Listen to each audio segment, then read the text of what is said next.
What is up, guys? It's Brillymister here and welcome to today's video. If you do enjoy the video, then don't forget to drop a like, leave a comment and subscribe, and hit all the links up down below to Twitch and Discord. Enjoy the video. What is up, everybody, and welcome to today's video. Today's video is going to be a loot from 500 Corporeal Beasts, or 10 hours of Corporeal Beast. So I have actually made this video previously, probably a little bit over a year ago now. It was definitely before archaeology came out, because when I did it, the best in slot weapons and stuff was using the Mizuari for it, and I think I might have even done part of it with a chaotic spear still. So having a tier 92 spear has made this considerably faster, and I've also been basically using ODAC coil and like semi AFKing it now. So my kill rate, I feel, is going to definitely be a lot higher, although when we actually get into the breakdown of that, we'll actually be able to see whether it is or not. Anyway, guys, enjoy the video. So I've just finished doing my 500 Corporeal Beast kills. I've got all of the loot in my inventory here. A couple of important things to note before we go through it and price check it is I got 30,000 cannonballs total drops. I got it in here in my drop log, wherever it is. 30k cannonballs. But what's been taken out of that is the amount of cannonballs that my cannon used in the time that I was there. I was using the ODAC coil whilst I was there. So yeah, it's 30,000 minus basically 7,000 that were used in the time, so I just won't deduct that in the price at the end, and we'll just not include it in the loot. There's also 522k coins in GP that I just couldn't fit into the basically into the inventory as well, along with this loot, because there's a lot of like varied loot here that you get from it. There's also a couple of things that I did leave on the floor, predominantly if I didn't have enough invent space, so I left a few of the mystic cloths on the floor, and like a few seeds and stone spirits and stuff got left on the floor as well. Like I didn't pick up any of the adamant stone spirits because I didn't think it was going to be basically worth my time when it came to the price check, and I didn't want to drop, you know, a prayer potion or a bit of food or something out of my inventory for it. So this is the loot that I personally got in the time that I was there. We'll go ahead and price check it now. So I've got the price tracker up now, we'll chuck it all in there. So the loot that I basically got in that time was 65 mil essentially, or 65 and a bit mil once you include the 500k coins as well. I got a decent amount of charms as well. Like I said again, I prioritised blue charms over the crimson charms. I was semi AFKing it as well, which is quite nice. This is so much better than the last time I did a loot from on Corporeal Beast, because the best in slot then was like the Mizuari, and it just wasn't that AFKable. And now with ODAC coil, trim masterwork and everything, it's pretty nice in AFK now, which is awesome.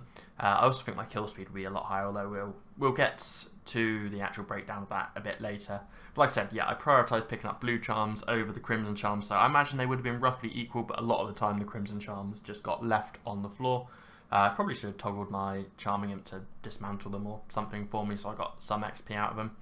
But yeah, 64.9 mil, which is pretty awesome. I got quite lucky as well. I got 2 sigils in 500 kills, which I think they're about 1 in 2k drop rates. So I got very lucky on that. Unfortunately, they were both duplicates, and they were both the cheap one of the spectral sigil, 655k each, which is kind of meh.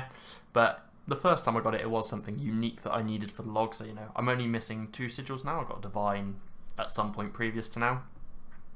A vast majority of the GP has come from the Onyx bolts, 24.7 mil from Onyx bolts, which is, it's not unexpected. Like, they are a very expensive drop, and there were a couple of hours where I got 2 or 3 drops of these, which is pretty decent. The other high value things were sort of like cannonballs, 9.5 mil there. I mean, I got slightly more than that in raw drops, but obviously I used 7k of them, so that's kind of how much we have actually gained out of this. A mil in just lore runes, like that's a lot of lore runes when you think about it. Like 2.6k each is quite expensive as well. I didn't realise they were that much, but yeah, 1 mil there. 21 regen bracelets, and that's like another 2.5 mil.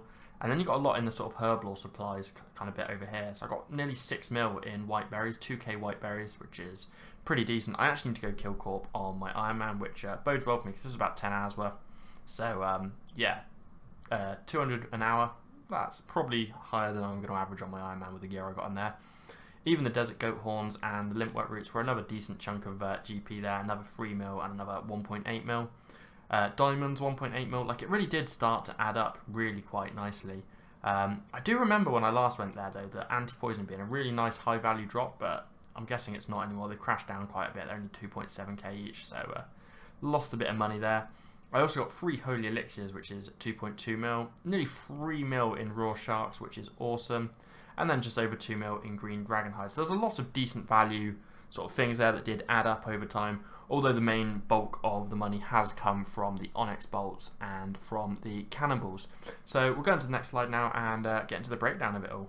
So in the 10 hours of corp that I did, I managed to get 501 kills, which is pretty almost bang on 50 kills an hour. It actually averages out at 50.1 kills per hour. So I'm guessing there was an hour that I got 51 kills and the rest I just got 50. The total loot was 65.499 mil. This is with the 522k coins added into it now, which works out in just base loot as 6.55 mil per hour in loot, which is actually not that bad, to be honest. Like, it's pretty decent, and the kill speed's actually quite quick. Like, that 50 kills an hour is a decent kill speed, so if we're going for the corp logger, it's definitely pretty good to do now. The loot per kill worked out at 130k per kill, or 130,736 GP to be more exact about it. However, this is where it starts to go down. The cost per hour for AFKing it the way I was doing it is about 2.5 mil per hour, and that includes the use of trimmed masterwork and the fact that I was using a scrimshaw of vampirism, which at the time are buying for 5.7 mil. So it was like about 18 mil over the time for 10 hours for just the use of the scrimshaw. You could bring these costs down if you didn't want to AFK it, and then you wouldn't really need to use the scrimshaw. I mean, you could just bank a little bit, whereas I was managing to AFK for the entire hour and not really have to do anything. Whereas if you didn't AFK it and didn't use the scrimshaw, it'd take a large chunk off the costs, and you could probably do it in normal masterwork as well, and you'd probably just have to bank once or twice per hour. That means the profit that I got in this time was 40.499 mil, which works out as just over 4 mil per hour, which is, it's not amazing, but it's not horrendous. For something that you're just going for, like a drop log or something like that, 4 mil per hour is pretty good. It's not something I'd probably recommend for actual GP making, for AFKing. I mean, AFKing Greg is going to be considerably better GP, and it's no more effort than AFKing Corp Beast. But if you want to go for the title, because it is a pretty cool title, or just to get some of those sigils on your drop log, it's definitely worth doing. So I'm going to go into the comparison bit now, and we'll compare it to when I did Corp last, which was, I've actually checked, and it was the 19th of August 2019. So for the comparison here, I've gone back to my 2019 video that I did on this, and I've stripped all of it from the breakdown from there, because obviously I can't go back in time to 2019 and redo it. So what I averaged there was 36.4 kills per hour, so I managed 364 kills rather than 501 in the 10 hours, so considerably less kills. What is interesting is how stable the loot per kill has stayed over these couple of years. I mean, I got 130, nearly 131k per kill in 2021 and 127.1k in 2019. The cost per hour has also gone up. Like I said, I was using a scrimshaw now, which I wasn't back then. I was just killing it, and I was using trimmed masterwork now, whereas I'm pretty sure I was just using normal masterwork back then. So that is obviously mean that the profit per hour is fairly similar, coming in at 3.62 mil back in 2019 and 4.05 mil now in 2021. There is a slight caveat here though, in that in 2019 that was actually not too bad of a GP rate. Like, the inflation in RS is quite high at the moment, so 4 mil per hour now is a lot less than 3.5 mil per hour was a couple of years ago. Like, it wasn't a great GP rate, but it wasn't horrendous either. It was, you know, fairly decent. Whereas in 2021, 4 mil per hour is definitely not a good GP rate, and probably not worth doing for something as serious bossing. However, for something that's AFK, definitely decent, not too bad. That is going to conclude it for this video, but if you did enjoy the video, don't forget to hit the thumbs up button and subscribe to this channel for all my future content. And as always, there are links in the description to Twitch and to Discord. Until next time guys, see ya.